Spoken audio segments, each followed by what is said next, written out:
Hello வணக்கம், இது உங்கள் சிவி ஜோன். ஸோ எல்லாரும் எப்படி இருக்கீங்க? இன்றைக்கி பார்த்தீங்கன்னா தரமான சூப்பரான 15வது வாரத்தோட 2வது நாள் மதிய வேலை ஓட்டு நிலவரத்தை நம்ம பார்க்க போகிறோம். அதுக்கு முன்னாடி கலவரமாக ஒரு சில விஷயங்கள்லாம் ரொம்ப போயிட்டுருக்கு. அது என்னென்னு பார்க்கலாம். அதுக்கு முன்னாடி பார்க்குற எல்லாரும் நம்மளோட சேனலை சப்ஸ்கிரைப் பண்ணிட்டு பாருங்கள், லைக் பண்ணுங்கள், கமெண்ட் பண்ணுங்கள், ஷேர் பண்ணுங்கள். இப்போ வாங்க இந்த வீடியோக்குள்ளே போகலாம்.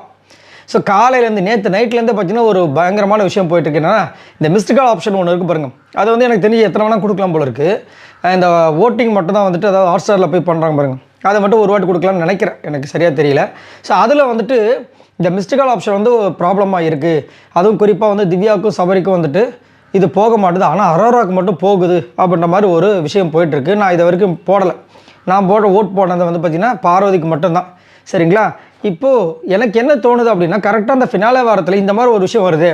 இப்போ இதே விஷயம் மூலமாக வந்துட்டு ஒரு பெனிஃபிட்டும் இருக்குது, ஒரு விஷயமும் இருக்குது. என்னென்னா, நார்மலாக ஓட்டு போடுறவங்க வந்துட்டு திரும்ப ட்ரை பண்ணி பார்க்கலாம்.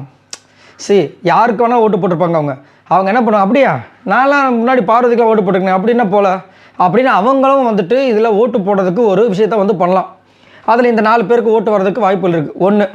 இன்னொன்று வந்துட்டு திவ்யாவுக்கும் சபரிக்கும் வரல, ஆனால் அரோராக்கு மட்டும் போதுன்ற ஒரு காரணத்தினால எல்லோரும் அரோராக்கு ட்ரை பண்ணுறதுக்கு பாசிபிலிட்டிஸ் இருக்குது. அப்படியா, சரி அரோராக்கு செக் பண்ணி பார்ப்போம் அப்படின்ட்டு. இன்னொன்று, அப்படியா போகலையா, சரி வாங்க அரோரா இது சபரிக்கும் திவ்யாவுக்கும் போட்டு பார்ப்போம், மிஸ்டு கால் ஆப்ஷன். இந்த மாதிரி வந்துட்டு ஒரு விஷயம் வந்து நடக்கும் இந்த ஒரு விஷயத்தால்.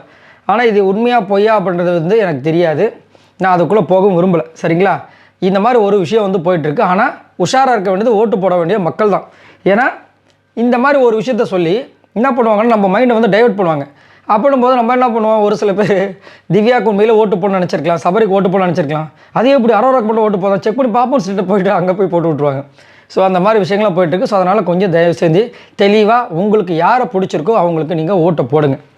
இப்போ வாங்க அந்த அனலைசிஸ் வீடியோக்குள்ளே போகலாம். ஸோ அன்அஃபிஷியல் ஓட்டிங்ஸில் வந்து ஃபஸ்ட்டில் யார் இருக்கா அப்படி பார்த்தீங்கன்னா திவ்யா இருக்காங்க. இவங்க எவ்வளோ ஓட்ஸ் வாங்கியிருக்காங்க அப்படி பார்த்தீங்கன்னா 92,140 ஓட்ஸ் வாங்கியிருக்காங்க. ஓட்டிங் பர்சன்டேஜ் பார்த்தீங்கன்னா 52.11. ஸோ கிட்டத்தட்ட 50% ஓட்டை வந்துட்டு திவ்யா வாங்கியிருக்காங்க. ஸோ எனக்கு தெரிஞ்சு ஓட்ஸ் அடிப்படையில் வந்து கண்டிப்பாக திவ்யாவுக்கு தான் வந்துட்டு இந்த டைட்டில் அப்போ நம்ம தெரியுது. ஆனாலும் நம்ம சப்ஸ்கிரைபர் ஒருத்தங்க சூப்பராக ஒரு கமெண்ட் போட்டாங்க, ஆனால் எனக்கு ரொம்ப டவுட்டாக இருக்குன்னு அரோராக்கு தான் டைட்டில் வரப்போகுது அப்படின்னு.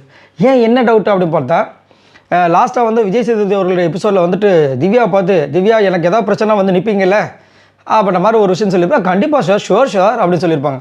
அதுக்கப்புறம் அரோரா நீங்கள் இதை விட நல்லா சம்பாதிப்பீங்கம்மா அவங்க சொல்லியிருப்பாங்க. சார் நினச்சவனே எடுத்துருக்கணும் சார், அந்த அமௌண்ட்டை மிஸ் பண்ணிட்டேன் அப்படின்னு சொல்லியிருப்பாங்க. அந்த பணப்பெட்டியை இதை விட நீங்கள் நிறைய சம்பாதிப்பீங்கம்மா அப்படின்னு ஒரு கோடை வார் கொடுத்தாங்கல்ல, இதையும் ஜாயின் பண்ணி அவங்க என்ன சொல்ல வராங்கன்னா, ஒருவேளை அரோராக்கு தான் டைட்டிலோ திவ்யாவுக்கு வந்து டைட்டில் இல்லையோ, அந்த மாதிரி ஏதாவது பிரச்சனை வரும், அப்போ நீங்கள் எனக்காக நீங்கள் சப்போர்ட் பண்ணணும்னு சொல்லி அதுக்காக தான் சொல்லியிருப்பாரோ அப்படின்ற மாதிரி ஒரு அனலைசஸ் அவங்களோட விஷயங்களை இங்கே வச்சாங்க. அவங்க சொல்கிறாங்க மாதிரியே பார்த்தா இங்கே வந்துட்டு இந்த மிஸ்டு கால் ப்ராப்ளம்ன்ற ஒரு விஷயமும் போயிட்டுருக்கு.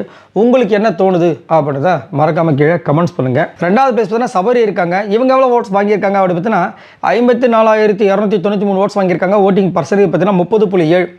ஸோ சபரிக்கும் வந்துட்டு டைட்டில் கிடைக்கணும்னு சொல்லிட்டு ஒரு சில பேர் கண்டிப்பாக வந்து ஏங்குற விஷயங்கள் உள்ளே இருக்கிற கண்டஸ்டன்ஸ்லேருந்து இருக்காங்க. அது வந்து மாற்றுக்கிறதே கிடையாது. நல்ல மனிதர் சபரி, அது வந்து மாற்றுக்கிறதே கிடையாது. பட் விஜய் பார்வதி விஷயத்தில் நான் அதே நல்ல விஷயங்கள் இருந்துச்சான்னு கேட்டிங்கன்னா அது கம்மி. அதனால தான் அவருக்கு வந்துட்டு இன்னுமே ஒரு சில பேர் வந்து தயங்குறாங்க ஓட்டு போடலாமா வேண்டாமான்னு. அந்த விஷயத்துலையும் அவர் கொஞ்சம் அவருடைய தன்மையை காமிச்சிருந்தார் அப்படின்னா கண்டிப்பாக வந்து சபரிக்கு வந்துட்டு நல்ல ஓட்ஸ் வரதுக்கு வாய்ப்பில் இன்னும் பிரகாசமாக இருந்திருக்குன்றது நம்மளோட கருத்து. ஏன்னா விஜய் பார்வதிக்கு அந்த கேப்டன்ஸ் அதில் ஒரு விஷயம் பண்ணார். அதுலேருந்து அவரோட விஷயங்கள் பார்த்திங்கன்னா அப்படியே டவுன் ஆகிடுச்சு. அவரோட கேமுமே டவுன் ஆகிடுச்சு, அவரோட வாக்குப்பதிவுகளுமே டவுன் ஆகிடுச்சு. ஸோ அதில் கொஞ்சம் மைண்ட் இது பண்ணிக்கலாம். அது மட்டும் இல்லாமல் அந்த டாஸ்க் முடிஞ்சதுக்கு அப்புறமும் ஒரு சில வார்த்தைகள் காமெடியாக பண்ணுறேன்னு சொல்லிட்டு பண்ணார் பார்த்திங்களா, அது இன்னுமே இப்போ வரைக்கும் பார்த்திங்கன்னா ரூமர்ஸில் போயிட்டே இருக்குது. அதாவது சுற்றி வலைதளங்களில் வந்துட்டு போயிட்டே இருக்குது.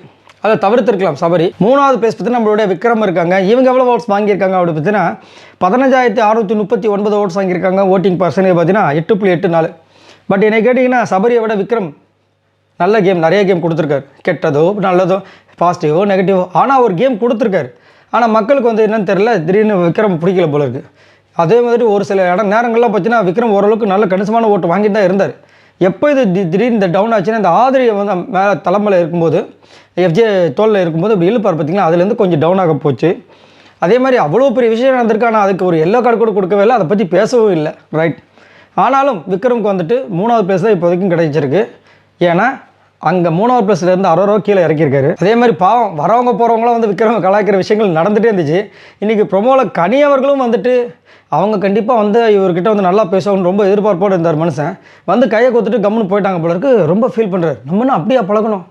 என்னடா இது, அவங்களும் மூஞ்சி திருப்பி வச்சுக்கிறாங்க, சுபிக்ஷாவும் என் மூஞ்சை பார்த்து பேச மாட்டான், எனக்கு ரொம்ப கஷ்டமாக இருக்குன்னு சொல்லிட்டு ரொம்ப ஃபீல் பண்ணிட்டு இருந்தாப்புல. நான் அதான் ஒரே ஒரு வார்த்தை தான் சொன்னேன், முற்பகல் செய்யும் பிற்பகல் விளையும் அப்படின்னு. 4வது பிளேஸ் பார்த்தீங்கன்னா அரோரா இருக்காங்க. இவங்க எவ்வளோ ஓட்ஸ் வாங்கியிருக்காங்க அப்படி பார்த்தீங்கன்னா 14,763 ஓட்ஸ் வாங்கியிருக்காங்க. ஓட்டிங் பர்சன்டேஜ் பார்த்தீங்கன்னா 8.35, 8 கோலம் போடுங்கன்ற மாதிரி 8.35 ரைட். ஸோ அரோரா நல்ல திறமையான ஒரு ஆள் இல்லை.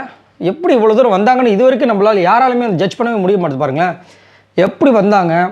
அதுவும் ஒரு சில ரீல்ஸ்லாம் பார்த்தேன்.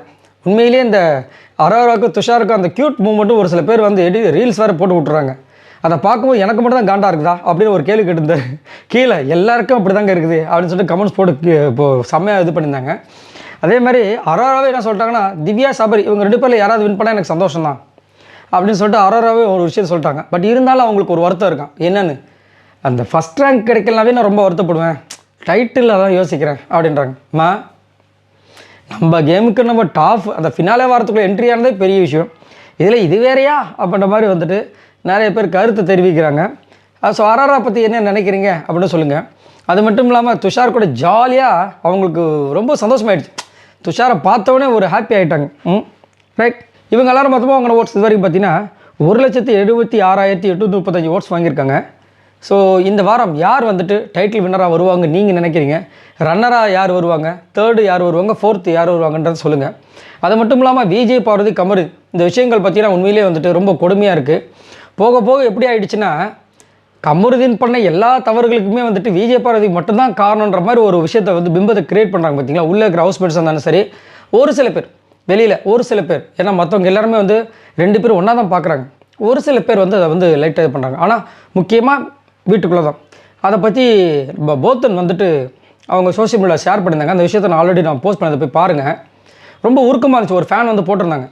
என்னென்னா, ஆமாம் ரெட் கார்டு கொடுக்கப்பட்டது இல்லைன்னு சொல்லவே இல்லை. அது யார் கொடுக்கப்பட்டது? 2 பேருக்கு கொடுக்கப்பட்டது. அது தவறுதலாக கொடுத்தாங்களோ இன்ஜஸ்டிஸாக கொடுத்தாங்களோ நீங்கள் செஞ்ச தவறுக்காக கொடுத்தாங்களோ அதெல்லாம் ஒன்றும் இல்லை. ஆனால் அதை வந்து அக்கௌண்டபிலிட்டி எடுக்க வேண்டியது யார்? 2 பேருமே எடுக்கணும். ஆனால் இங்கே என்ன நடக்குதுன்னா, இவர் வந்துட்டு ஒரு பக்கம் ஜாலியாக இருக்கிற மாதிரி ஒரு விஷயம். அது இவர் ஆடின டான்ஸ்லேருந்து அவர் ஃபேன்ஸ் மீட்லேருந்து எல்லாம் பற்றின செய்திகள்லாம் சூப்பராக போயிட்டுருக்கு. அவர் அது சந்தோஷமாக இருக்கிறாருன்றதை காமிக்கிறார். இன்னொரு பக்கம் விஜய் பார்வதி வரவே இல்லை நியூஸ் எதுவுமே. ஏன் வரல? ஏன்னா ஒருத்தங்க எவிட் ஆகும்போது வினோத் இருந்தாலும் சரி, அதில் போட்டு மென்ஷன் பண்ணுது, வினோத்தாக இருந்தாலும் சரி, திவ்யா இருந்தாலும் சரி, அவ்வளோ மோசமாக வந்துட்டு விஜய் பார்வதி வந்து கமரு நினச்சி உன்னோட கெரியர் ஸ்பாயிலானதுக்கு காரணமே அந்த பொண்ணு தான் அப்படின்ற மாதிரி பேசியிருப்பாங்க. அது ரொம்ப வருத்தமாக இருந்திருக்கும். அந்த பொண்ணு இப்போ வரைக்கும் நினச்சி அதை வந்து கண்டிப்பாக ரெட் கார்டுக்கு எவ்வளோ ஃபீல் பண்ணியிருப்பாங்க, அதை விட மோசமாக ஃபீல் பண்ணியிருப்பாங்க, ரொம்ப அதிகமாக ஃபீல் பண்ணியிருப்பாங்க. அது எவ்வளோ கொடுமையானது. அதுவும் தான் கூட பழகின ஒரு லவராக நினச்சி பழகின அவங்கள வந்து அவங்களோட இமேஜை வந்து கெரியரை க்ளோஸ் பண்ணணும்னு சொல்லிட்டு நினைப்பாங்களா அப்படின்னு சொல்லிட்டு அவர் ரொம்ப அழகாக போட்டிருந்தாங்க. அது ஃபுல்லாக பாருங்கள். அதை நான் படித்து அதை போட்டிருந்தேன். ரொம்ப அழகாக இருந்துச்சு. கண்டிப்பாக அது கீழே நிறைய பேர் வந்துட்டு நாங்கள் வந்து பாருக்காக சப்போர்ட் பண்ணுவோம் அப்படிலாம் போட்டிருந்தாங்க. சரி, நீங்கள் உங்களோட கருத்தை சொல்லுங்கள். இந்த ஃபினாலே ஸ்டேஜில் கமருதீன் பார்வதி 2 பேருமே நின்னாங்கன்னா ரொம்ப அழகாக இருக்கும். உங்களோட கருத்தை சொல்லுங்கள். பாய் நண்பர்களே.